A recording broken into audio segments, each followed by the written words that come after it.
Hey guys, what's going on? It's Yuanti. I've got two brand new sneaker pickups coming in from my good friends over at Hibbett Sports. Got a pair of Jordan Retros, a new pair of Adidas. Really cool pair here. I'm gonna start with the Jordans. First up, we've got the Air Jordan Retro 9 in white, black, and gym red. Retail is $190 on these. There will be a link in the description where you can buy these on Hibbett's website, Hibbett Sports. Great online website for sneakers. A lot of stuff you won't find everywhere. Great clothing selection, great return policy, great rewards program. So make sure you check out the site in full. And also if you want to buy either of these sneakers, links will be in the description. Boom, here is the Air Jordan Retro 9 Gym Red. Just a very classic retro. Anytime you have white and red on a Jordan and a little bit of black, that's just screams classic Jordan. Bulls colors, clean, wearable. We haven't really seen a ton of Jordan 9 retros lately, so it's nice to see another 9. Quality in these, very solid. Can't complain about the quality.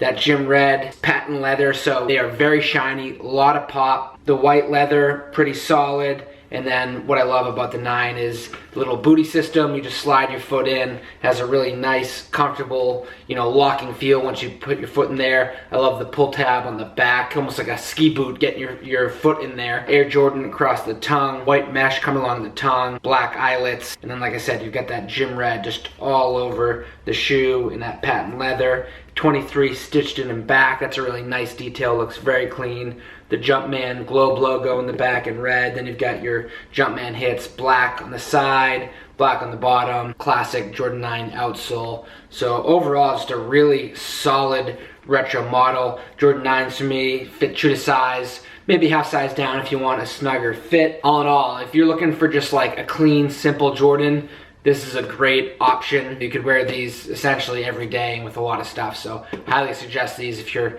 maybe new getting into the Jordan game and you want to kind of start your collection. This would be a great one to get into. Next up is the Adidas Nite Jogger. This is a new model from Adidas. This is in a white and black colorway. This is a size 8.5, so half size down than my normal size. They can run a little big, so once again, true to size, maybe half size down, but this is the Nite Jogger, which Adidas has done just a really good job at creating new models that look good and fit what's current, with the trends, that kind of 90s dad shoe vibe in a way, and they've done that on a lot of their sneakers. But first and foremost, it does have Boost. So anything with Boost, automatic comfort. Does have a really nice mesh along the toe box, and then very soft suede on the toe, and then some nice nubuck up here. So a lot of really cool materials all around this. The whole upper is mesh. You have more mesh in the back, and you kind of have some rubberized material here for a little more structure so it's not too loose of a shoe. These kind of polka dot laces in white and gray. Really nice comfort on these though. This is once again a great everyday wearable sneaker. You have this really nice nubuck patch on the tongue. It does say Adidas. Then in black here you've got your Adidas logo, and then of course the 3 stripes all in white as well. Then along the bottom you do have some black hits. Overall, if you're someone who's maybe not even that into sneakers, but you're just looking for a comfortable shoe, something not too loud, not too crazy, this is a very cool current shoe. Make sure you check out both of these shoes on Hibbett Sports website. Links are in the description. Also, they have a new option called Klarna, which gives you the ability to split up payments. So if you are buying a sneaker that is pricey and maybe a little out of your budget, you can split up your payments. Will make it easier on you, so make sure you check out that option on Hibbett's website as well. Alright guys, as always, thanks for watching. I really appreciate it. Leave a comment, let me know out of these two which one's your favorite. Other than that, I'll talk to you guys in the next video. Take care. Peace.